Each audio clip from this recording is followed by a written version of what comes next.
যে আমরা এরশাদের পতনের সময় দেখেছিলাম একটি কেয়ারটেকার সরকার এসেছিল এবং সেটাও কিন্তু আজকের মতো একটি ইন্টারিম অন্তর্বর্তীকালীন সরকার ছিল এবং তারা কিন্তু ঠিক 90 দিনের মাথায় 90 দিন যেতে না যেতেই তারা কিন্তু একটি সুষ্ঠু নিরপেক্ষ নির্বাচন বাংলাদেশের কোটি কোটি মানুষকে উপহার দিয়েছিল এবং আজকে পর্যন্ত বাংলাদেশের দীর্ঘ 54 বছরের ইতিহাসে আজকে কিন্তু সেই নির্বাচনটিকে নিয়ে কেউ কোনো সমালোচনা করেনি। কাজে এটা বুঝতে হবে যে নির্বাচন সুষ্ঠু এবং নিরপেক্ষ করতে গেলে যে অনির্দিষ্ট কোনো সময়সূচি নিতে হবে তার পেছনে কোনো যৌক্তিকতা নেই। এটা 90 দিনেও করা সম্ভব। এখন তো ইতিমধ্যে প্রায় 9 মাস হয়ে গিয়েছে। তো কাজে এই বিষয়গুলো তো মানুষের আলোচনায় আসবে অবশ্যম্ভাবী। এটা আমরা যদি নাও করি তাহলেও কিন্তু মানুষ চুপ করে থাকবে না। কাজে এই বিষয়গুলো নিয়ে আলোচনা হয়েছে, কত দ্রুত এটা করা যায় বা বিএনপি কখন এই নির্বাচনটি প্রত্যাশা করছে এবং আমাদের বক্তব্য তো স্পষ্ট, এটা ইতিমধ্যেই দেওয়া হয়েছে এবং আপনারা জানেন যা আমরা বলেছি যে এবছরের শেষ নাগাদ যদি নির্বাচন হয় তাহলে এটা জনগণের জন্য অত্যন্ত গ্রহণযোগ্য হবে আর বিশ্বাস করি এবং কোনো অহেতুক যদি কোনো বিলম্ব হয় তাহলে যে সমস্যাটি আপনারা দেখতে পাচ্ছেন আজকে বাংলাদেশের যে রাজনৈতিক সামাজিক এবং অর্থনৈতিক যে পরিস্থিতি, আইন শৃঙ্খলার যে পরিস্থিতি, সেটা কিন্তু আজকে থেকে 9 মাস আগে 5ই আগস্টের পরে যে পরিস্থিতি ছিল তা থেকে সম্পূর্ণ আলাদা।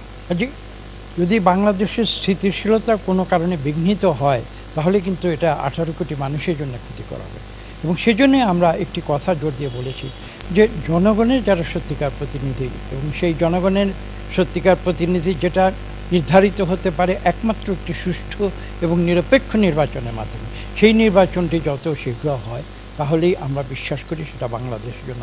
বান্ডেল থাকলে প্রতি সেনমানিতে টাকা বাঁচবে। বিকাশ সেনমানি বান্ডেল কিনে জিতুন প্রতি লেনদেনে, মঙ্গলজনক হবে এবং সেই কথাটি আমরা তাদের বলেছি এবং আমরা তো গণতন্ত্র উত্তরণ চাই। একটি ফ্যাসিস্ট সরকার ছিল, এটা তো বাংলাদেশের যারা রাজনীতি নাও করে তারাও তো যেটা জানে।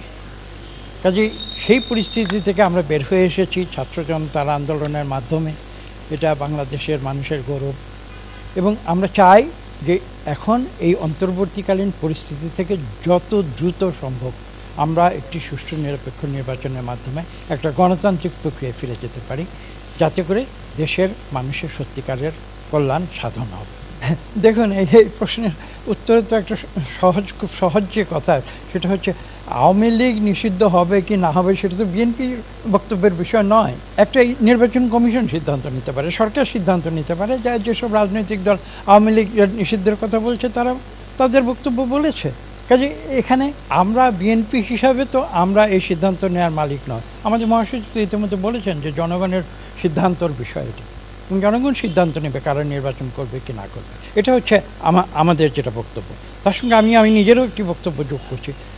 আপনি আমাকে জিজ্ঞাসা করেছেন আওয়ামী লীগ নির্বাচনে আসবে কি আসবে না, বা তাদেরকে গ্রহণ করা হবে কি হবে না, বা তাদের নিষিদ্ধ করা হবে কি হবে না। আমি যদি বলি যে এই প্রশ্নটা আওয়ামী লীগকে কেন জিজ্ঞাসা করেন না? তারা কি আসলেই নির্বাচন করতে চায়? তারা কি আসলেই গণতন্ত্র চায়? সেটা তো আওয়ামী লীগকে বলতে হবে। আওয়ামী লীগকে তো আজকে পর্যন্ত 9 মাস চলে গেছে, একজন আওয়ামী লীগারকে আজকে পর্যন্ত দেখাতে পারবেন যে যারা বলেছে যে তারা দীর্ঘ 15 বছর ধরে এ মানুষের উপরে জুলুম করেছে, ফ্যাসিস্ট কায়দায় এদেশকে তছনছ করে দিয়েছে, লুটপাট করে নিয়েছে, তারা ভুল করেছে, তারা ক্ষমা স্বীকার করছে বাংলাদেশের মানুষের কাছে, তারা আজকে জনগণের মতামত নিয়ে নির্বাচন করছে। আওয়ামী লীগের একটি লোকও কি তা বলেছে? বলেনি। কাজে প্রশ্নটি আসলে আমাদের জিজ্ঞাসা করার কোনো প্রয়োজন নেই, এর উত্তর বাংলাদেশের 18 কোটি মানুষ জানে।